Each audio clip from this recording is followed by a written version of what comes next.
Friends అందరూ ఎలా ఉన్నారు? నేనైతే చాలా బాగున్నాను. ఈరోజు మా ఊరిని పరిచయం చేయాలి. ఇది మేము ఫస్ట్ పట్టుకొచ్చుకున్నావు. దీని పేరు లడ్డు. దీని అబ్బోడే అఖిల్.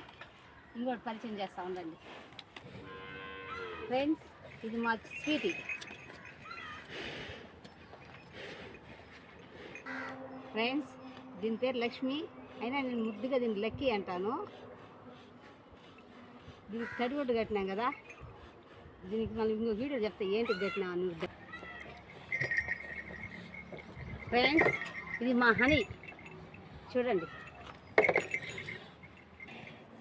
ఫ్రెండ్స్ నేను లడ్డు అని చెప్పినాను కదా, దాని ఫస్ట్ తోడుగా ఇది వచ్చి సాయి. దీని పేరు ఇదే ఫస్ట్ మా ఇంటికాడ పుట్టిన తోడ. మా ఇంటికాడికి వచ్చినాక ఇది ఫస్ట్ మొదటి తోడు ఇది. ఫ్రెండ్స్ వీడే మా అఖిల్, అదే లడ్డు వాళ్ళ అబ్బోడు.